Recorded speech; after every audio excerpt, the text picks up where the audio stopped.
नमस्कार दोस्तों, मैं Dharmendra Verma online study with DK में आपका बहुत बहुत स्वागत करता हूं। यदि आप हमारे रेगुलर वीडियो देख रहे होंगे तो हम यहाँ पर जो स्टेट का आपका पीआरटी जो 1 से 5 तक होता है उससे प्रीवियस ईयर पेपर विगत 5 वर्षों के करवाए जा रहे हैं। यानी कि 2018 से लगाकर 22 तक जितने भी पेपर आपके हैं विगत 5 वर्षों के सारे के सारे यहाँ पर लेकर आए हैं, जिसमें अभी तक हम आपको बाल विकास, पर्यावरण, हिंदी, रीजनिंग और सामान्य अध्ययन लगभग 4-5 विषय के हम आपको प्रश्न दे चुके हैं। अब यहाँ पर जो इसमें तार्किक अभिक्षमता और सामान्य ज्ञान को छोड़कर जो मात्रात्मक योग्यता यानी कि जो मैथ्स के प्रश्न बचे हैं उन प्रश्नों को यहाँ पर करवाया जाएगा।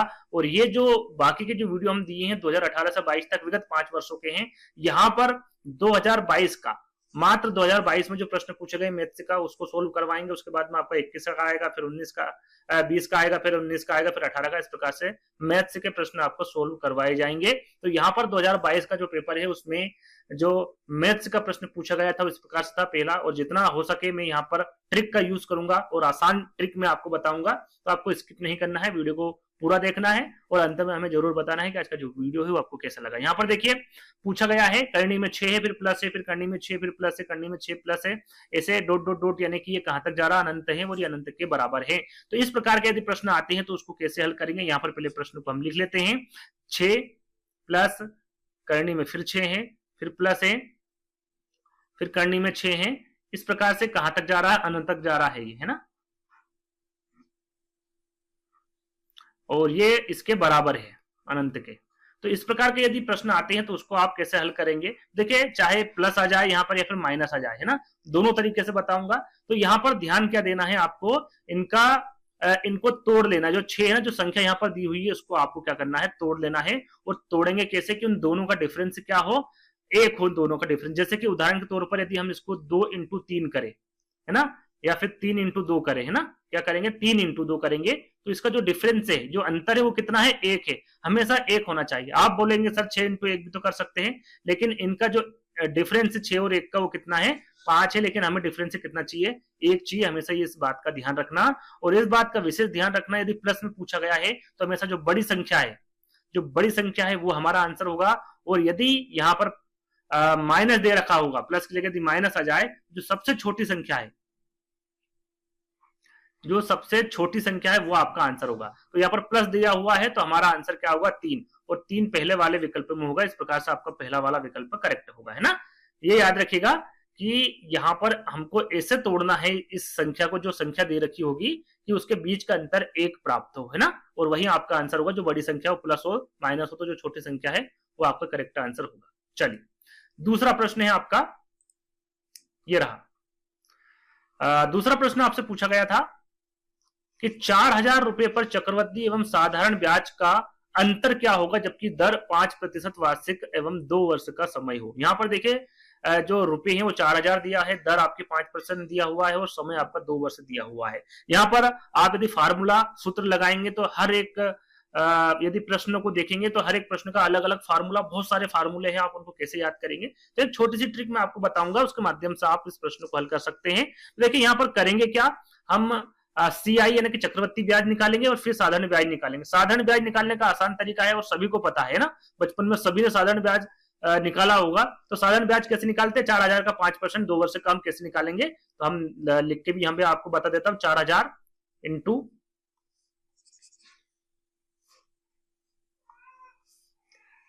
1 मिनट, हाँ, 4000 इंटू 5% है और कितने वर्ष का, 2 वर्ष का। प्रतिशत है तो हम नीचे क्या कर देंगे, 100 कर देंगे ना।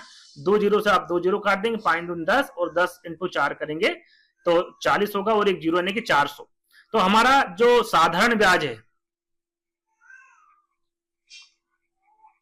साधारण ब्याज कितना है आपका, 400 रुपए, यानी कि टोटल कितना हो गया, ब्याज जोड़ के 4400 मैं इधर लिख देता हूं, है ना, 4400 हो गया। अब हमें चक्रवृद्धि ब्याज निकालना है क्योंकि दोनों का अंतर हमें यहाँ पर बताना, चक्रवृद्धि ब्याज और साधारण ब्याज। तो हमेशा चक्रवृद्धि ब्याज आप 4000 इंटू 5 इंटू 2 नहीं कर सकते क्योंकि हर वर्ष ये बढ़ता रहता है। तो हमें प्रति वर्ष निकालना होगा। प्रति वर्ष निकालने के लिए हम इधर कर लेते हैं 4000 का हम यहाँ पर 5% निकालेंगे, 2 वर्ष का है तो ये 1 वर्ष का हो जाएगा, है ना। तो 1 वर्ष का आप निकालेंगे तो कितना होगा, 5 चुको 20, 200। तो अब जो आपका ब्याज लगेगा वो 4000 और 200 यानी कि 4200 पे लगेगा अगले साल, है ना। इसी प्रकार को, और ऐसे ही जो ब्याज लगता है उसे चक्रवृद्धि ब्याज कहते हैं। और इसका फिर हम 5% निकालेंगे, क्योंकि 1 वर्ष का हम निकाल चुके हैं, दूसरे वर्ष का हमें निकालना है। तो फिर 100 हम लिख देंगे बटे में, क्योंकि हमें परसेंटेज निकालना है। तो 2 जीरो से 2 जीरो कट गई, 5 दूनी 10 और 4 5 20 और 21। पहले साल का ब्याज कितना लगा, 200 रुपए। दूसरे साल का ब्याज कितना लगा, 210। टोटल कितना हो गया आपका चक्रवृद्धि ब्याज, जो चक्रवृद्धि ब्याज है वो आपका हो गया 410, है ना। 200 210 कितने हो गए, 410। और टोटल कितना हो गया आपका, 4410 रुपए। अब यहां पर अंतर पूछा गया है किसमें, ब्याज का। तो ब्याज का अंतर कितना है आपका, मात्र 10 रुपए है। और ये 10 रुपए आपका कहां पर है, तीसरे वाले विकल्प में। इस प्रकार से आप इस प्रश्न को हल कर सकते हैं ना। सरल सा है, दोनों को अलग अलग निकालना है, माइनस कर देना। अंतर पूछा तो माइनस कर देना है, यदि प्लस पूछते तो इसको जोड़ देते हैं ना। बस इतना सा करना है, बाकी कुछ इसमें खास बात नहीं है। चलिए अगले प्रश्न की ओर बढ़ेंगे। अगला प्रश्न है आपका तीसरा। यदि 12 वस्तुओं का विक्रय मूल्य 15 वस्तुओं के क्रय मूल्य के बराबर हो तो लाभ प्रतिशत, चाहे लाभ पूछे या फिर हानि पूछे। एक ट्रिक मैं आपको बताऊंगा, उस ट्रिक से हल करेंगे तो आसानी से आप मिनटों में, मिनट भी नहीं लगेगी आपको हल करने में। देखिए 12 वस्तुएं का विक्रय किया है और 15 वस्तु का क्रय किया है, यानी कि उसको फायदा कितने वस्तु का हुआ, यहाँ पर सीधे सीधे पूछा गया कि भाई लाभ हुआ है। लाभ वस्तुओं का हुआ है, कितनी वस्तुओं का हुआ है, मात्र 3 वस्तुओं, है ना। और खरीदी कितनी थी उसने, विक्रय कितना किया था उसने, सॉरी बेचा कितना था उसने, 12। तो इस 12 को हमें नीचे लिखना है। जो विक्रय मूल्य है उसको हमेशा याद रखिएगा, नीचे लिखना होगा। और यहाँ पर प्रतिशत पूछा गया, लाभ प्रतिशत, तो इनको हमें क्या कर देना है, 100 कर देना है। बस इतना ही आपको करना, ध्यान क्या देना है, जो लाभ हुआ है या फिर हानि हुई है उसको हमेशा ऊपर लिखना है, जो विक्रय किया है उसको हमेशा नीचे लिखना है। तो हम यहाँ पर काटेंगे, 3 चौक कितने होंगे, 12, और 4 से 100 को काटेंगे तो कितना आएगा आपका, 25। और प्रतिशत होगा ये 25%, यानी कि उसे लाभ कितना हुआ है, 25% का लाभ हुआ है। याद रखिएगा, इस प्रकार से आप इन प्रश्नों को हल कर सकते हैं, वो भी कुछ ही समय में। तो 25% यानी कि सेकंड वाला विकल्प आपका सही होगा। अगला प्रश्न देखिए, यदि 80 का 30% बटे 1 से बटा 24 हो तो यहाँ पर 1 का मान आपको ज्ञात करना है। इस प्रकार के प्रश्नों को आप यहीं पर हल कर सकते हैं। देखिए 8 या कितने होते, 24, यानी कि 24%। यदि आपको ऐसा नहीं लगता है, निकालना आता है, तो मैं यहाँ पर निकाल के बता देता हूं। 80 इंटू 30 बटे 100, है ना। हम 80 का 30% निकालेंगे, 24 आएगा। देखिए यहाँ पर 0 0 कट गए तो 8 कितने हुए, 24। 24 बटे x बराबर 24। यहाँ पर कुछ नहीं तो हम क्या कर देंगे, बटे में 1 लगा देंगे। और जहां पर बराबर आ जाता तो वहां पर क्या होता है, हमेशा तिर्यक गुणा होता है। तो तिर्यक गुणा क्या हो गया आपका, 24x बराबर 24। यहां पर भी कुछ नहीं तो यहां पर भी हम क्या करेंगे, तिर्यक गुणा करेंगे। तो 24 कहां पर आ जाएगा, नीचे आ जाएगा, यानी कि x बराबर 24 बटे 24। 24 से 24 काटेंगे तो क्या आएगा आपका 1। x की वैल्यू क्या आ गई, 1। और 1 कहां पर है, आपके तीसरे वाले विकल्प में, और यही आपका करेक्ट आंसर होगा, है ना। देखिए कितने सरल प्रश्न और कैसे आप कितनी जल्दी इनको हल कर देंगे। सूत्र से आप देखेंगे तो काफी समय लगेगा, बिना सूत्र से आपको हर प्रश्न को हल करना है। अगला प्रश्न है, और अगले प्रश्न में सरल करना पूछा गया है। जो संख्या दी गई है इसको हमें सरल करना है। सरल करने का तरीका आपको पता होगा, बोडोमास का नियम यहाँ पर लगेगा। सबसे पहले हमें कोष्टक को हल करना होगा, और कोष्टक में भी जो सबसे छोटा होगा, सबसे छोटा कोष्टक होगा उसको हल करना होगा। सबसे छोटा कोष्टक ये रहा, फिर उसके बाद हम मझले कोष्टक को हल करेंगे, उसके बाद हम बड़े कोष्टक को हल करेंगे। तो सबसे पहले हम देखिए स्टेप बाय स्टेप में आपको बताऊंगा, थोड़ा ध्यान से सुनिएगा इस प्रकार के प्रश्नों को, है ना। तो यहाँ पर सबसे पहले हम सिर्फ और सिर्फ छोटे कोष्टक को इतना इतना हल करेंगे। यहाँ पर लिख लेते हैं 2 + 2 भागित 3। अब इस भागित 3 को हम क्या लिख सकते हैं, 2/3 कर सकते हैं ना। क्या कर सकते हैं, 2/3 लिख सकते हैं। और जब यहाँ पर प्लस आ जाता है बीच में तो हमें क्या करना पड़ता है, हमेशा एलसीएम लेके इसको हल करना पड़ता है। तो 1 और 3 का एलसीएम कितना होगा, 3 होगा, है ना। 3 का भाग 1 में देंगे 3 आएगा, और 3 दूनी कितना हो जाएगा आपका 6 हो जाएगा। प्लस 3 एकम 3 और 3 एकम 3 1 आ गया, और यहाँ पर 2 एकम 2 होगा, है ना। 6 और 2 कितना हो गया आपका 8। 8/3, यानी कि इतना जो हमने हल किया है वहां पर क्या आ जाएगा, 8/3। ये यहां से यहां तक हल हो गया। हमें अब मझले कोष्टक को हल करना है, तो यहां पर हो जाएगा आपका 8/3। अब हमको हल करना है ये वाले कोष्टक, मझले कोष्टक को। 2 + 2 भागित 8/3। यहां पर लिख देते हैं 2 + 2 भागित 8/3। अब हमें यहां से यहां तक हल करना है। तो यहाँ पर देखिए जब भी भागित आ जाता है हमें यहाँ पर गुणा में इसको परिवर्तित करेंगे, और जब गुणा में हम इसको परिवर्तित करते हैं तो संख्या को बदल दिया जाता है, यानी कि 3/8 हो जाती है। ये हमेशा याद रखिएगा। तो यहाँ पर हम गुणा करेंगे, 3 दूनी 6 हो जाएगा आपका। यहाँ पर पूरी संख्या लिख लेते हैं पहले, 2 + 3 दूनी 6/8। इसको छोटा कर लेते हैं, 2 से 2 × 6, 2 × 8 संख्या हमें प्राप्त हो गई 2 + 3/4। अब यहाँ पर हमें हल करना, फिर प्लस आएगा तो फिर हमें यहाँ पर एलसीएम लेना पड़ेगा। तो एलसीएम लेंगे तो कितना आएगा आपका 4 आएगा। यहाँ पर 4 दूना 8 हो जाएगा, और यहाँ पर 4 एकम 4, 3 एकम 3 हो जाएगा, यानी कि 8 और 3 कितना हो गया आपका 11, 11/4। यहां से यहां तक कितना लिख देंगे आप, 11/4 लिख देंगे। अब बचा आपका बड़ा कोष्टक। तो हम यहाँ पर अब बड़े कोष्टक को हल करेंगे, तो थोड़ी सी यहाँ पर संख्या लिख लेंगे, ये वाला जो कोष्टक है, और यहां से यहां तक हमने हल किया तो क्या हमें प्राप्त हुआ 11/4 प्राप्त हुआ। अब जो संख्या बची है वो आपकी बची है 2 + 2 भागित, जैसे कि यहाँ पर भागित है, इसको हम इंटू करेंगे तो ये संख्या क्या हो जाएगी, पलट जाएगी, 4 बटे कितना हो जाएगी 11 हो जाएगी। अब यहाँ पर गुणा का निशान है तो हम इसे यहाँ पर 2 + इसको 4 दूनी कितने कर देंगे 8 कर देंगे, और ये हो जाएगा आपका बटे में 11। फिर यहाँ पर एलसीएम लेना पड़ेगा, फिर हम यहाँ पर एलसीएम लेते, 1 और 11 का एलसीएम 11 होगा, और यहाँ पर 11 दूनी कितने हो जाएंगे आपके 22 हो जाएंगे, और यहाँ पर 8 का 8 हो जाएगा, है ना, क्योंकि 11 में का भाग 11 में देंगे 1 होगा, और यहाँ पर 8 का 8 आ जाएगा। तो 12 और 8 कितने हो गए आपके 30 हो गए, 30/11 कितने हो गए 30/11। अब अपना क्या बचा लास्ट में 2 भागित बचा हुआ है। तो यहाँ पर 2 भागित, मैंने बोला था कि जब भागित आ जाए जब क्या करना है गुणा करना है, और संख्या को क्या करना है बदल देना है। 11/30 हो जाएगा। तो यहाँ पर हो गया आपका 11 दूना 22/30। क्या 22/30 है क्या विकल्प में, नहीं है, तो हम इसे क्या कर लेंगे छोटा कर लेंगे, है ना। किससे करेंगे 2 से, 2 एकम 2, 2 एकम 2, 30 को काटेंगे तो 15 दूनी कितने होते 30 होते हैं। तो 11/15, क्या 11/15 है विकल्प में, तीसरे वाले विकल्प में है, और यही आपका आंसर होगा। यदि आंसर नहीं मिले तो उसको आप छोटा कर सकते हैं ना।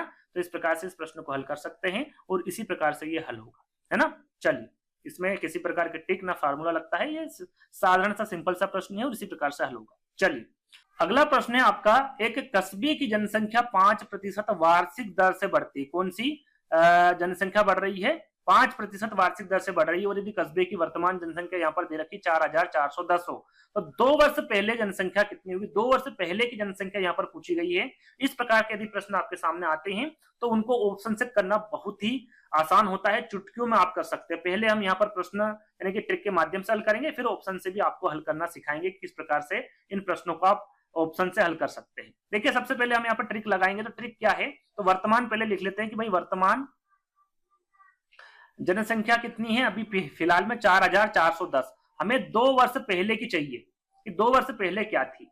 तो हम जब भी हल करते हैं तो हम x को मान के चलते हैं, लेकिन x की जगह हमें क्या मानना है, हमेशा 100 मानना है। यानी कि 2 वर्ष पहले कितनी थी 100% थी जनसंख्या, कितनी 100% थी, लेकिन 5% बढ़ गई। अगले वर्ष कितनी बढ़ गई 5% बढ़ गई, तो बढ़कर कितना हो गई 105% हो गई। लेकिन फिर 2 वर्ष का पूछा है, फिर आपकी 5% बढ़ी, तो इसको 105 पर 5% लगाना है, क्योंकि प्रतिवर्ष जनसंख्या बढ़ रही है। तो 105 का हमें 5% निकालना होगा, है ना, क्योंकि 1 वर्ष का हम निकाल चुके हैं, ये दूसरा वर्ष का। जैसे हम चक्रवर्ती ब्याज मैंने आपको बताया है, उसी प्रकार से इसको भी हल करना है। तो यहाँ पर हम लिख देंगे 100, यहाँ पर 5 से काटेंगे तो आपका 20 पंजे 100 हो जाएगा, ये 21 बार कटेगा, है ना, और ये आपका 5 चुक 20 हो जाएगा, और 4 से हम 21 को काटेंगे तो 5 चुक 4 पंजे 20 हो जाएगा, भागने जा रही जिसकी दशमलव लगा देंगे, यहाँ पर 1 आ जाएगा, यानी 4 दूना 8 हो जाएगा, दशमलव लगा 4 दूना 8 और 4 पंजे 20। दूसरे वर्ष कितनी जनसंख्या बढ़ी, पहले वर्ष बढ़ी 5%, और दूसरे वर्ष बढ़ी आपकी 5.25, कितनी हो गई टोटल 10.25। कहने का मतलब है कि 100% से बढ़कर कितनी हो गई परसेंटेज में 10.25, यानी कि यहाँ पर परसेंटेज में और यहाँ पर 100 लगा देंगे, क्योंकि 100 हमारी 2 वर्ष पहले थी, तो ये कितनी हो गई 110.5, यानी कि 110.5 बराबर कितनी है आपकी 4410 जनसंख्या है ये, है ना, बड़ी हुई जनसंख्या है।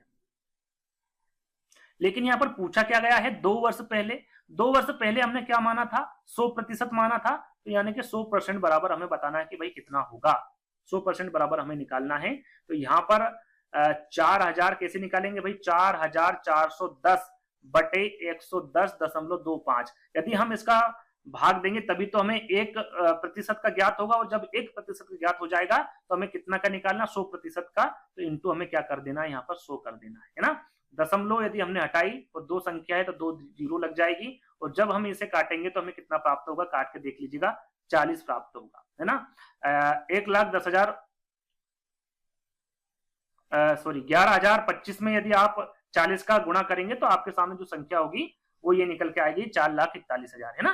तो 40 इंटू 100 करेंगे तो कितना प्राप्त होगा आपका, 4,000, और यही आपका आंसर है, कितना होगा आपका, 4,000 होगा 2 वर्ष पहले की जनसंख्या। अब इसी प्रश्न को देखिए, आपको समझाने के लिए इतनी सारी चीजें करी है, लेकिन ये साधारण सी बातें हैं, यदि आप करेंगे, इसको 1-2 बार करेंगे तो आपको आसानी से और आ जाएगा, है ना।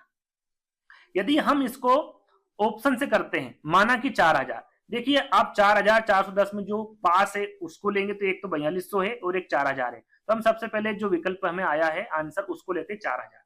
यदि हमने यहाँ पर 4,000 मान लिया कि भाई 2 वर्ष पहले कितनी थी, 4,000 थी, 4,000 का 5% कितना होता है, 2 वर्ष के लिए निकालना है, 4,000 का 5% होता है आपका, 2 जीरो से 2 जीरो काट दिया, आपकी 5 कितने होते हैं, 20, और जीरो लगा दिया ना 200, इतने, यानी कि कहने का मतलब है कि एक वर्ष में कितनी जनसंख्या बढ़ी, 200। कितनी जनसंख्या हो गई एक वर्ष में, 4,200।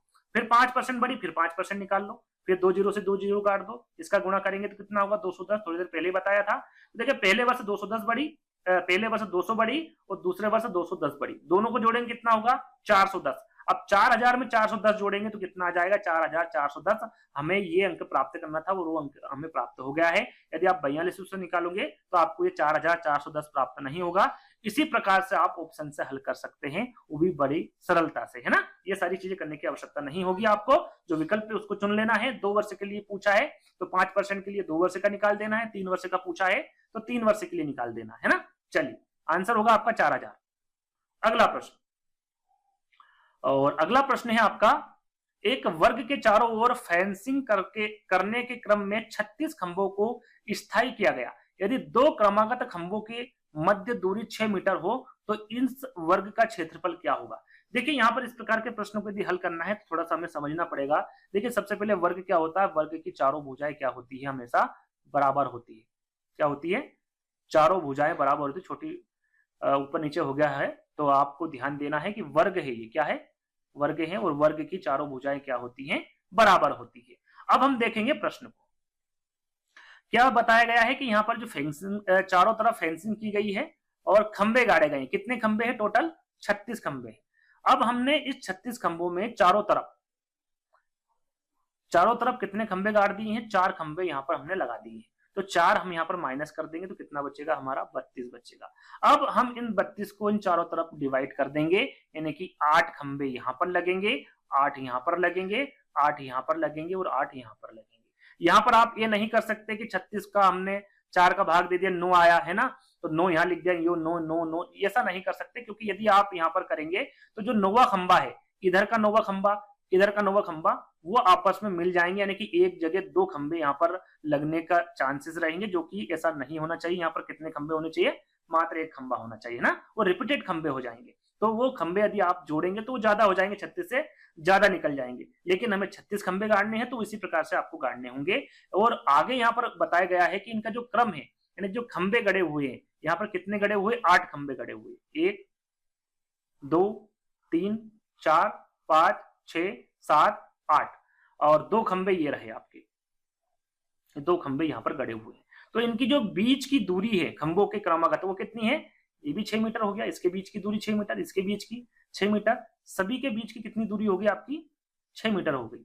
अब जोड़ लेते हैं, कितने खंबे हुए भाई, 1 2 3 4 5 6 7 8 9, कितने खंबे हो गए, 9 खंबे हो गए।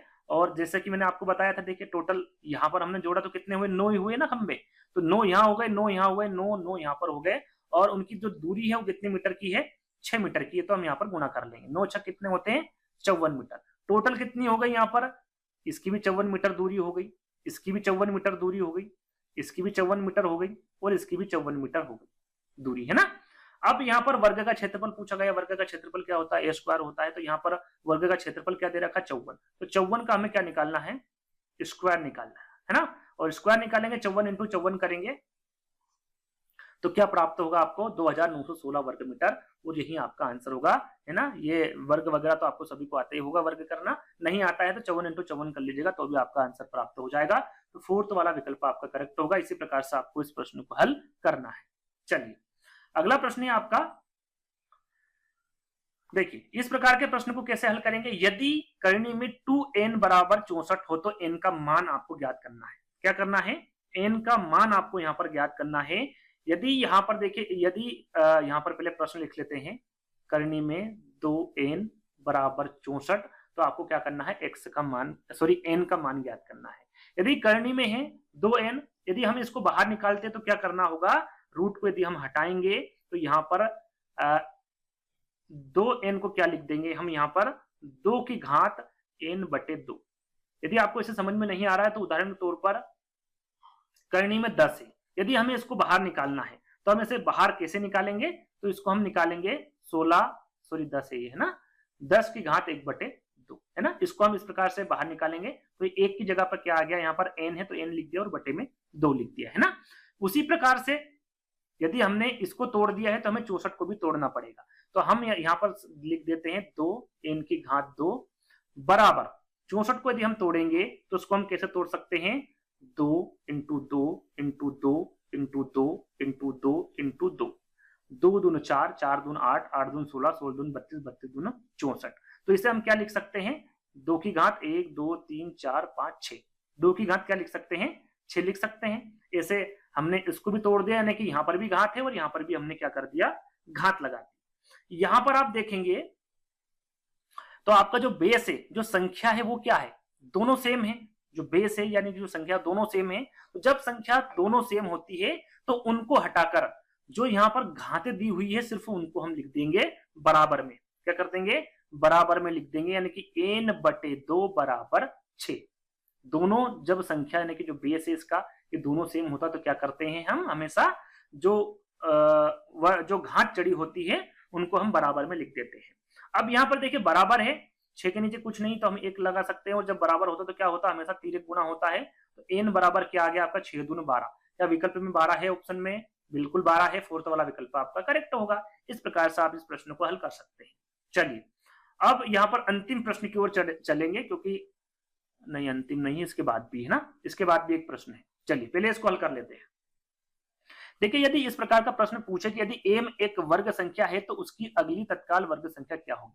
अब वर्ग संख्या क्या होती है, जैसे कि भाई 2 का वर्ग, 3 का वर्ग, 4 का वर्ग। 2 का कितना होता है, 2 दूनी 4 होता है। 3 का कितना होता है, 3 3 9 होता है। 4 का कितना होता है, 16 होता है। 5 का कितना होता है, 25 होता है। तो ये जो 4 9 16 और 25 है, इसे क्या बोलते हैं, वर्ग संख्या बोलते हैं। यहां पर क्या कहा गया है, मान लिया जाए कि इनमें से हमने 16 ले ली, तो उससे यहां पर पूछा गया कि उसकी अगली तत्काल वर्ग संख्या क्या होनी चाहिए, 25, क्योंकि 4 के बाद कितना आता है, 5 आता है, और 5 का वर्ग संख्या क्या होगी आपकी, 25 होगी। तो 16 के बाद जो 25 है, या फिर 9 के बाद जो 16 है, या फिर जो 4 के बाद 9 है, ये संख्या आपकी आनी चाहिए। तो विकल्प में कौन सा है सही विकल्प, इसके बारे में हमें देखना है। तो हमें इनमें से कोई सी भी एक संख्या ले लेनी है। हम ले लेते हैं 16, है ना। 16 ले लो, 9 ले लो, 4 ले लो, 25 ले लो, कोई सी भी ले लो, लेकिन उसकी जो अगली है वो उसका वर्ग संख्या होनी चाहिए अगली, है ना। देखते हैं भाई पहला विकल्प, एम की जगह हमने क्या मान लिया, 16 प्लस 4। क्या 16 और 4 मिला के 25 हो रहे हैं, क्या 16 17 18 19 20 कितने हो रहे हैं, 20 हो रहे हैं। कि पहला वाला विकल्प आपका गलत हो गया। दूसरे विकल्प को देखते हैं, एम की जगह हमें क्या रखना है, 16 रखना है, प्लस 2, फिर करनी में एम की जगह फिर हमें 16 रखना है, प्लस 1। तो यहां पर रखा हमने 16 प्लस 2, करनी से इसे बाहर निकालेंगे तो यहां पर क्या लग जाएगा, इंटू लग जाएगा। और 16 किसका वर्ग होता है, तो ये 4 का होता है, जैसे कि यहाँ पर लिखा हुआ है। तो यहाँ पर क्या लिख देंगे, करनी से बाहर निकालेंगे तो 4 आ जाएगा और प्लस 1 आ जाएगा। सबसे पहले बड़ोमास का नियम लगता है भाई, सबसे पहले गुना यहाँ पर हल होगा। तो 16 प्लस 4 दून कितने हो जाएंगे, 8 हो जाएंगे, और 1 हो जाएगा। तो 8 और 1 कितने हो जाएंगे, 9 हो जाएंगे। और 16 और 9 जोड़ेंगे तो कितने हो जाएंगे आपके, 25 हो जाएंगे। कितने हो जाएंगे, 25। क्या 16 के बाद 25 वर्ग संख्या है? बिल्कुल है। तो दूसरा वाला विकल्प आपका करेक्ट हो जाएगा। चाहे आप यहाँ पर 16 की जगह 4 रख के देख लीजिएगा, 9 रख के देख लीजिएगा, 25 रख के देख लीजिएगा। 25 रखेंगे तो फिर 6 का वर्ग देखना पड़ेगा। 25 के बाद यहाँ संख्या कितनी होनी चाहिए आपकी? 36 होनी चाहिए ना। तो दूसरा वाला विकल्प के माध्यम से आप देखेंगे तो बिल्कुल करेक्ट बैठ रहा है। इसका मतलब दूसरा वाला विकल्प आपका सही होगा। चलिए, तो आज का ये आपका अंतिम प्रश्न है ना। आपका जो पीआरटी 2022 का पेपर हुआ था उसमें आपके रीजनिंग सामान्य अध्ययन के बाद जो प्रश्न बचे थे वो मैथ्स के थे, और यहाँ पर ये अंतिम प्रश्न है। और प्रश्न है कि यदि करनी में 1 दे रखा है प्लस फिर करनी में कोष्टक में 1 माइनस 2176 बटे 2401 दे रखा है, इसके बराबर में 1 प्लस x बटे 7, और आपकी यहाँ पर x का मान आपको ज्ञात करना है। देखिए, इस प्रकार के प्रश्न में भी आपको जो बोडोमास का नियम है उसे ही लागू करना है, उससे ही आपको हल करना है। सबसे पहले हम यहाँ पर जो कोष्टक है उसको हल करेंगे, है ना। ये सारी चीज भूल जाइए, सबसे पहले हम कोष्टक को हल कर लेते हैं। तो कोष्टक में लिखा है आपका 1 माइनस 2176 बटे 2401, है ना। ये यहाँ पर लिखा हुआ है। तो सबसे पहले हम इसको हल करेंगे। जब माइनस प्लस होता है तो क्या करना पड़ता है? हमें लघुत्तम लेना पड़ता है, एलसीएम लेना पड़ता है। तो 2401 और 1 का लघुत्तम कितना आएगा? 2401 ही आएगा, है ना। 2401 का इंटू 1 में करेंगे तो 2401 आएगा, और माइनस है तो माइनस कर देंगे, और 2401 का भाग 2401 में देंगे तो 1 आएगा, और 1 का गुणा 2176 में करेंगे तो 2176 आ जाएगा। अब हमें इसमें से 2401 में से 2176 माइनस करेंगे तो कितना आ जाएगा आपका? 225 आ जाएगा। कितना माइनस करेंगे तो 225, और बट्टे में 2401। ये काय में है, यहाँ पर देख करने लगी हुई है, तो यहाँ पर भी हमें क्या करना पड़ेगा? करनी में लगाना पड़ेगा। तो जब हम करनी, अब हमें यहाँ पर इसको करनी से बाहर निकालना है ना। 225 को 1401 को, 225 किसका वर्ग है? तो ये 15 का, 15 इंटू 15 करेंगे 225। 2401 किसका है? तो ये 49 का है, 49 इंटू 49 करेंगे तो 2401 आएगा। ये करनी से बाहर हो गया। देखिए, हम इतना सोल्व कर चुके हैं। अब यहाँ पर +1 लिखा हुआ तो हम यहाँ पर 1 प्लस कर देते हैं। प्लस है तो फिर यहाँ पर हमें लघुत्तम लेना पड़ेगा। लघुत्तम कितना आएगा आपका? 1 और 49 का हमेशा 49 आएगा, है ना। 49 इंटू 1 करेंगे तो आपका 49 होगा। प्लस में आपका 49 का भाग 49 में देंगे 1 होगा, 1 का इंटू 15 में करेंगे तो 15 होगा। और 49 प्लस 15 जोड़ेंगे तो कितना होगा आपका? 64 होगा, और नीचे कितना होगा? 49 होगा। ये किस में चल रहा है? आपका करनी में चल रहा है ना, यहीं से। ये भी आपका करनी में है और ये भी आपका करनी में है। 64 किसका वर्ग है? तो ये आपका 8 64 होता है, और 7 7 49, 8 बटे 7। ये सारी जो संख्या लिखी हुई है इसकी जगह हम क्या लिख देंगे? यहाँ पर लिख देता है ना, 8 बटे 7। बराबर में क्या दे रखा है? 1 प्लस x बटे 7। अब यहाँ पर प्रश्न लगा हुआ है लेकिन यहाँ पर संख्या नहीं है, इसलिए इसका हम लघुत्तम वगैरह कुछ नहीं ले सकते। इसको क्या करना पड़ेगा? जो ये 1 लिखा हुआ है ये हम इधर ले आएंगे, यानी कि बराबर के इधर ले आएंगे। तो ये प्लस का 1 है तो ये किसका हो जाएगा? माइनस का। तो 8 बटे 7 माइनस कितना हो जाएगा? 1 हो जाएगा, और बराबर में क्या चला जाएगा? 1 बटे 7 चला जाएगा। अब यहाँ पर हम लघुत्तम ले सकते हैं। तो 7 और 1 में लघुत्तम यहाँ ले लेते हैं ना, थोड़ा सा जगह की कमी है। तो 7 यहाँ ले लेते हैं, और 7 एकम 7, और यहाँ पर 8 एकम 8 हो जाएगा। माइनस है, 1 का भाग 7 में देंगे 7 आएगा, और 7 का इंटू 1 में करेंगे तो आपका 7 आएगा। तो 8 में से 7 गया तो कितना बचा?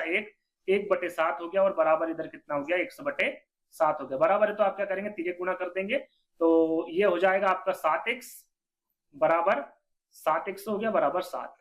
यहाँ पर भी बराबर है, फिर तिर्यक गुणा कर देंगे तो यहाँ पर क्या निकल के आएगा? 7 बराबर 7 बटे 7। 7 से 7 काटेंगे कितना आएगा? 1।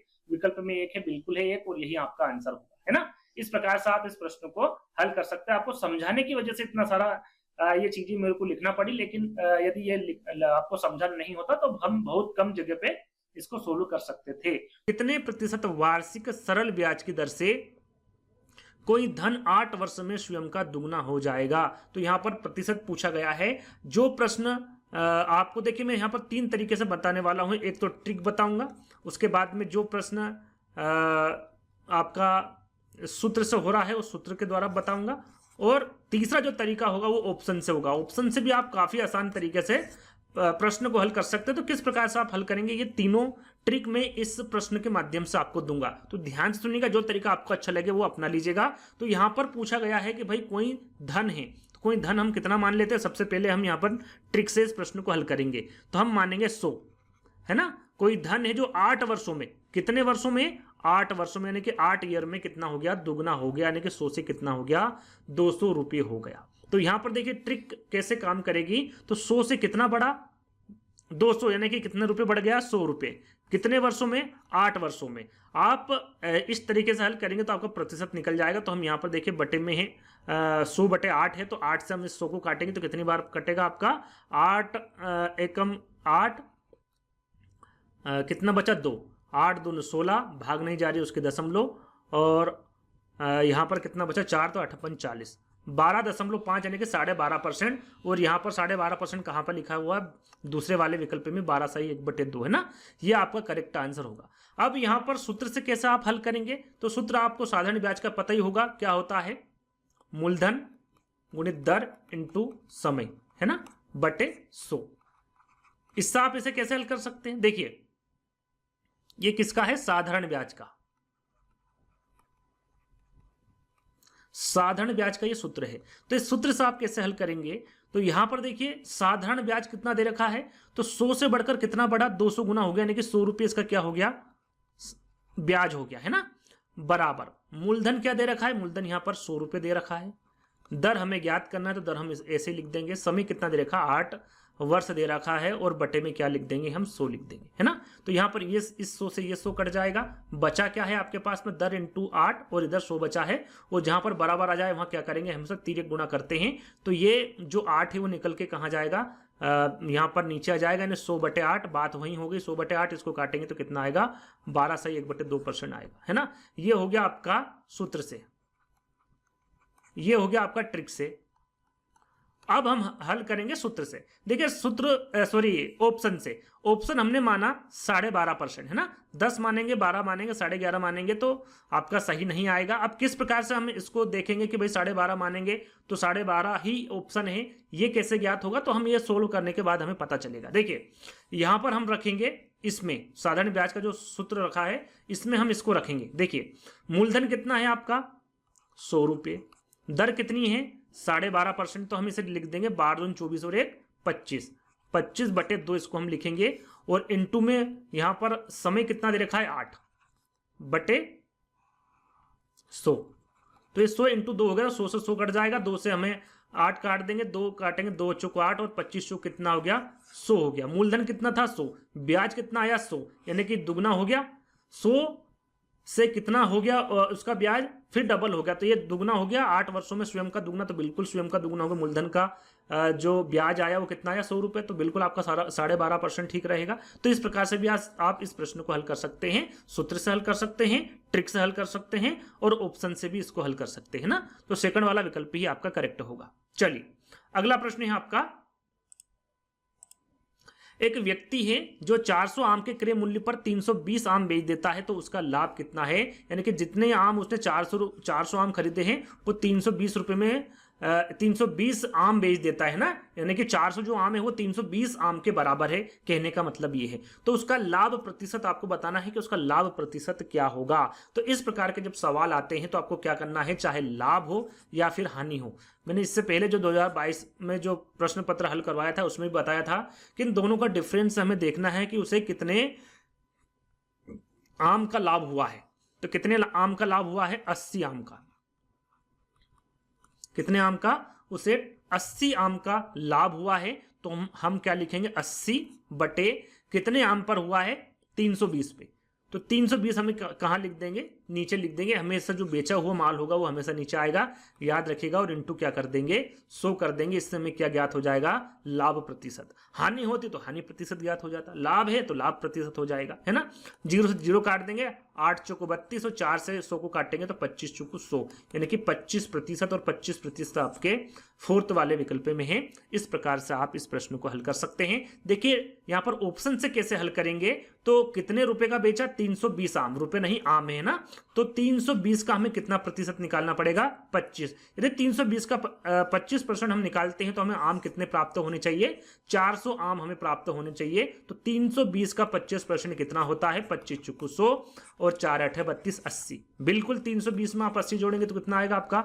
400 आएगा, यानी कि आपका जो फोर्थ वाला विकल्प है ये करेक्ट है। तो ऑप्शन से भी आप निकाल सकते हैं और आपका जो तरीका है ट्रिक से वो भी निकाल सकते हैं। लेकिन क्या रहेगा ऑप्शन से? आपको चारों विकल्प एक एक करके रखना पड़ेगा, है ना। तो इसमें ज्यादा समय नहीं लगेगा, कभी इसमें आपको नहीं आ रहा समझ में तो इस हिसाब से भी आप इस प्रश्न को हल कर सकते हैं। चलिए अगला प्रश्न है आपका कि ए किसी कार्य को 24 दिन में कर सकता है और यदि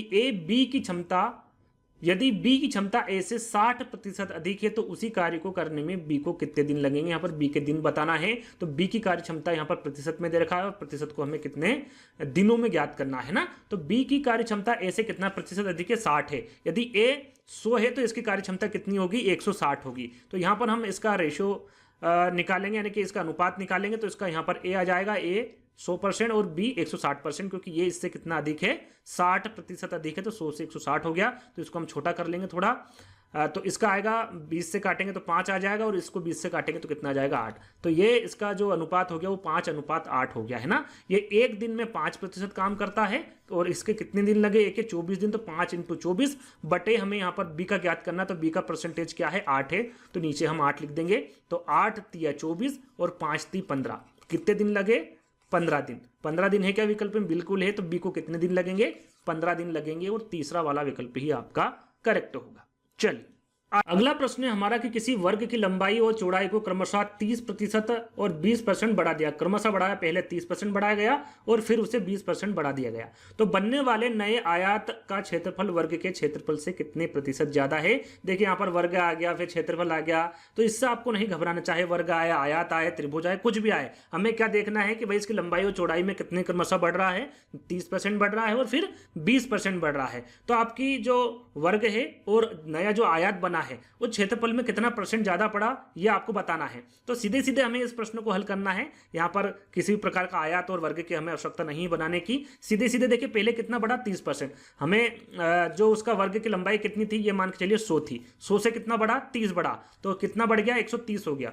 30 के बाद फिर 20% बढ़ा, तो हमें इस 130 का 20% निकालना पड़ेगा। तो 130 का 20% कितना होता है आपका, 13 दूनी 26 होता है। तो पहले कितना था, 130 था, फिर कितना बढ़ गया, 26 बढ़ गया ना, 13 दूनी कितने होते हैं, 26। तो टोटल कितना हो गया, 156। पहले कितना था, 100 था, बढ़ के कितना हो गया, 156, यानी कि बड़ा कितना, 56%। तो यहाँ पर कितने प्रतिशत ज्यादा होगा, 56% ज्यादा होगा, यानी कि पहला वाला विकल्प आपका करेक्ट होगा। सीधे सीधे आपको इस प्रकार से इस प्रश्न को हल करना है। चलिए अगला प्रश्न आपसे पूछा है कि यदि एक वृत्त का क्षेत्रफल ए, त्रिज्या r तथा परिधि c हो तो निम्न में से कौन सा सत्य, यहाँ पर इन तीनों को ज्ञात करके बताना है कि इनमें जो विकल्प है वो कौन सा सत्य है। तो देखिए यहाँ पर हम इसको सोल्व कर लेते हैं। वृत्त का क्षेत्रफल का सूत्र क्या होता है, तो वो होता है आपका πr², है ना। वृत्त का क्षेत्रफल a, तो a बराबर क्या होगा आपका, πr² होगा। और परिधि का क्या होगा, तो परिधि का होता है आपका, परिधि c से दर्शाया गया, तो c बराबर 2πr। तो इसको हम सोल्व कर लेते हैं और किस क्रम में ये जमता है उस हिसाब से हमें आंसर देना है ना। तो निम्न में से कौन सा कथन सत्य है ये आपको बताना है। तो देखिए a/c बराबर πr²/2πr। देखिए यहाँ पर पाई से पाई कट हो गया, यहाँ पर एक आर से एक आर कट हो गया, तो यहाँ पर क्या बचा आपका, a/c बराबर, यहाँ पर सिर्फ एक आर बचा हुआ है और बटे में बचा हुआ है आपका 2, है ना।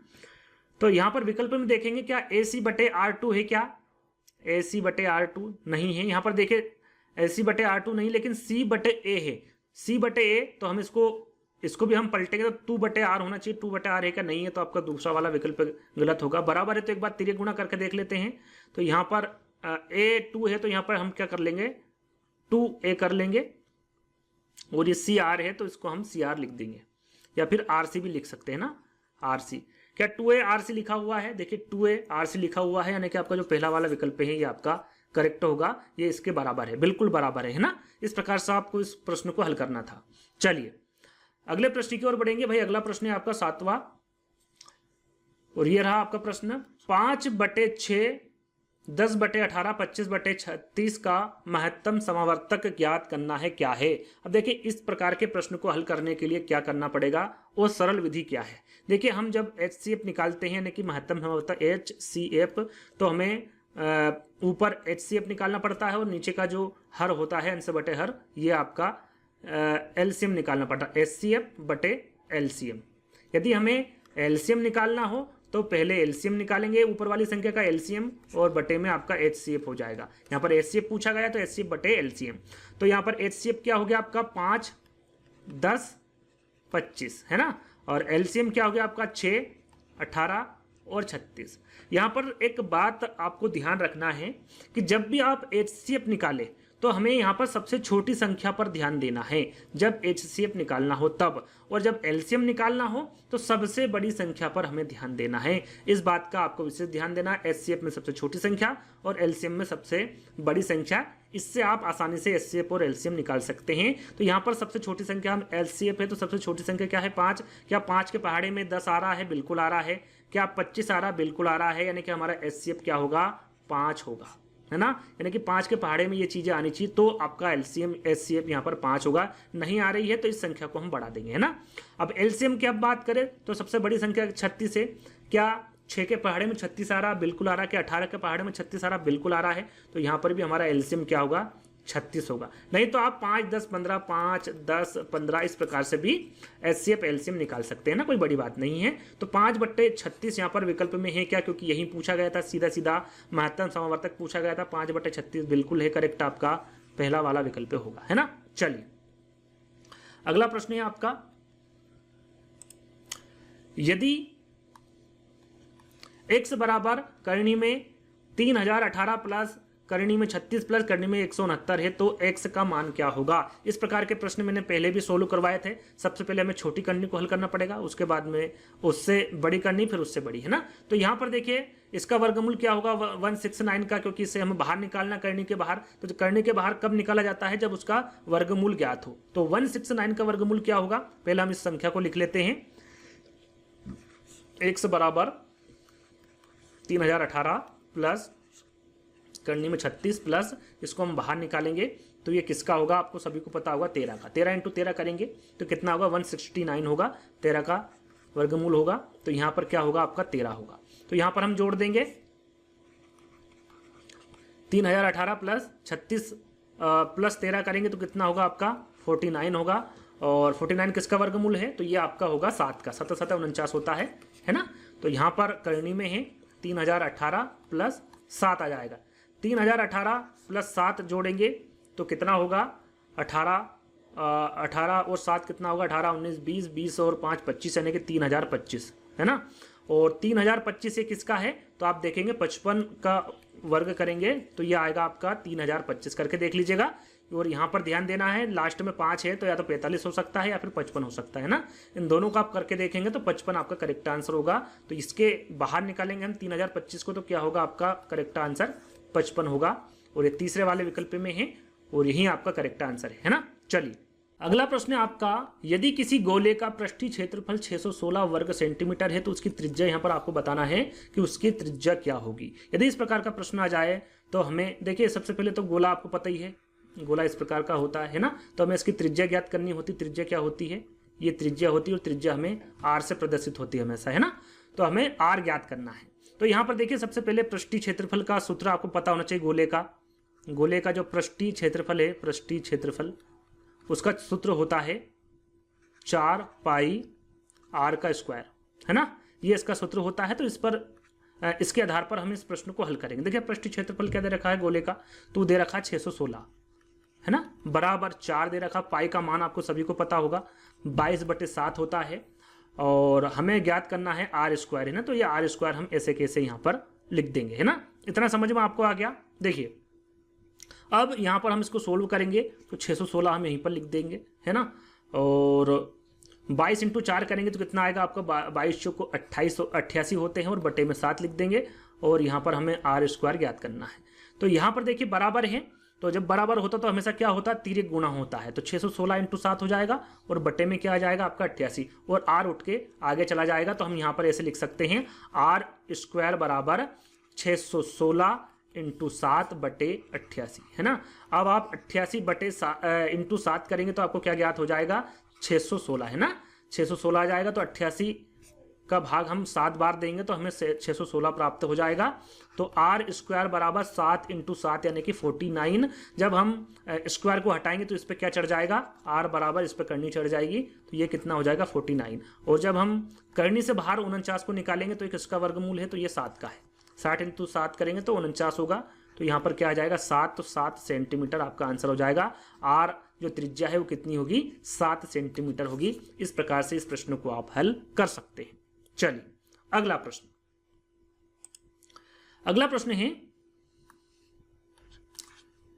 कोष्टक में 0.7, इसके ऊपर क्या लगा हुआ, बार। इसको क्या बोलते हैं, बार बोलते हैं ना, याद रखिएगा।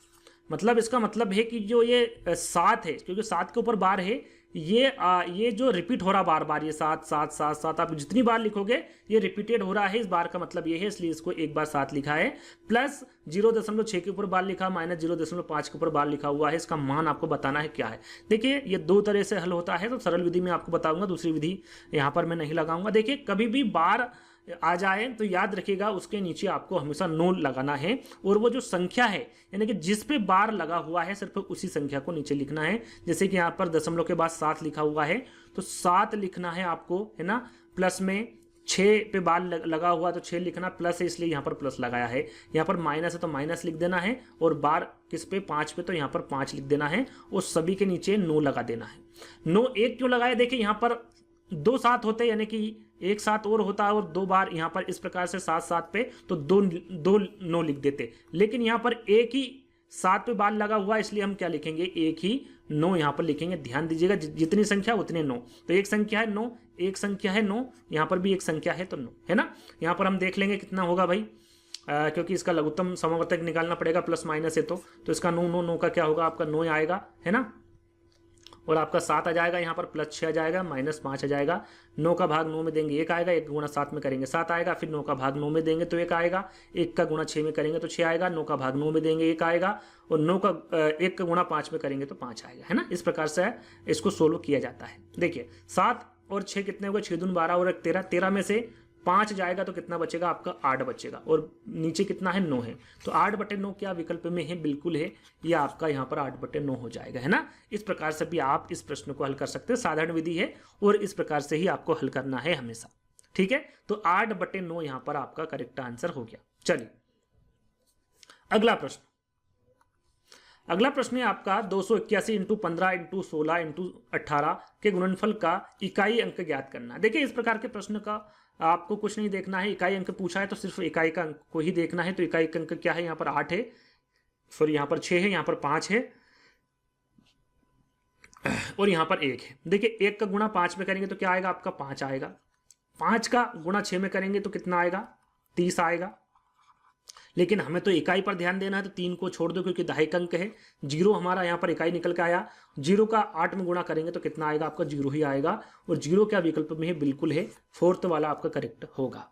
चलिए अगला प्रश्न है, और अंतिम प्रश्न। टोटल 11 प्रश्न पूछे गए थे, बाकी का आपके जीके के और रीजनिंग के थे, जो कि मैं सोल्व करवा चुका हूं।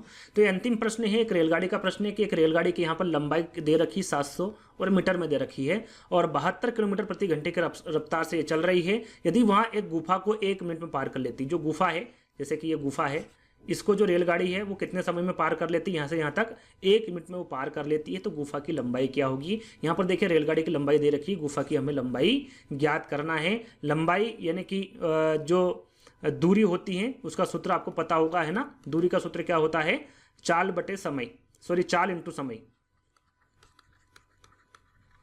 यह आपका दूरी का सूत्र है ना, जिससे कि आपकी जो लंबाई है वो ज्ञात हो जाएगी। लंबाई को दूरी कहते हैं, दूरी को लंबाई कहते हैं। ये छोटी सी जानकारी है तो आपको पता होगी। चलिए यहाँ पर ध्यान क्या देना है, देखिए 2 चीज का आपको विशेष ध्यान देना है कि विकल्प में उत्तर जो है, जो विकल्प हैं वो कैसे दे रखे, क्या मीटर में दे रखे, किलोमीटर में दे रखे। तो आप देखेंगे तो मीटर में दे रखे हैं, तो हमें किलोमीटर को मीटर में परिवर्तित करना होगा, और जो मिनट है उसे सेकंड में परिवर्तित करना होगा। तो यहाँ पर परिवर्तित करने के लिए आपको सभी को पता है कि भाई यदि हम मीटर में बदलेंगे तो 5/18 का उसमें 5/18 का उपयोग करेंगे, और जब किलोमीटर में बदलेंगे तो उसे 18/5 में, ये मीटर में बदलेंगे तो इसका यूज़ करना है, और इसे किलोमीटर में बदलना है तो इसका यूज़ करना है। हमें 72 किलोमीटर को मीटर में चेंज करना है तो 5/18 का हम उपयोग करेंगे। तो यहाँ पर देखिए दूरी यानी कि लंबाई गुफा की ज्ञात करना है, लेकिन हमें लंबाई यहाँ पर रेलगाड़ी की दी हुई है, तो यहाँ पर हम लंबाई लिखेंगे कितना, 700 मीटर।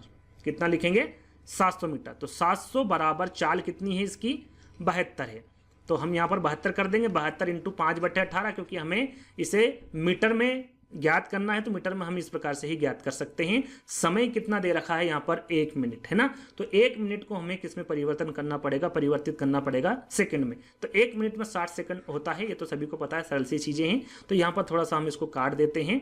यहाँ पर देखिए 700 लिख दिया, 18 को हम काटेंगे तो 18 दूनी 36, 18 चौक 72 होता है ना, और 5 चौक 20, और 20 इंटू 60 करेंगे, लिख लेता हूं मैं, 20 इंटू 60 कर देंगे हम। तो यहाँ पर 700 बराबर 6 दूनी 1200 है ना। यहाँ पर देखिए बटे में कुछ नहीं है, इसलिए हम यहाँ पर तिर्यक गुणा नहीं करेंगे। यहाँ क्या करेंगे, इसको इस 700 को यदि हम इधर लाएंगे तो ये प्लस का रहता है हमेशा, है ना। यदि यहाँ पर माइनस प्लस गुणा भागित कुछ नहीं लगा होता है तो ये हमेशा किसका रहता है, प्लस का होगा। यदि माइनस का होता और हम इस बराबर के इधर लाते तो ये संख्या किस में चली जाती, प्लस में चली जाती। लेकिन ये प्लस में है तो ये 1200 के इधर आएगी तो किस में चली जाएगी, माइनस में चली जाएगी। तो 1200 माइनस 700 कितने हो गए, 1200 में से 700 जाएंगे तो कितने बचेंगे, 500, और ये आएगा आपका मीटर में, और ये सुरंग की लंबाई होगी 500 मीटर। कितनी, 500 मीटर। और 500 मीटर कहाँ पर है, तीसरे वाले विकल्प में, और यही आपका आंसर होगा, है ना।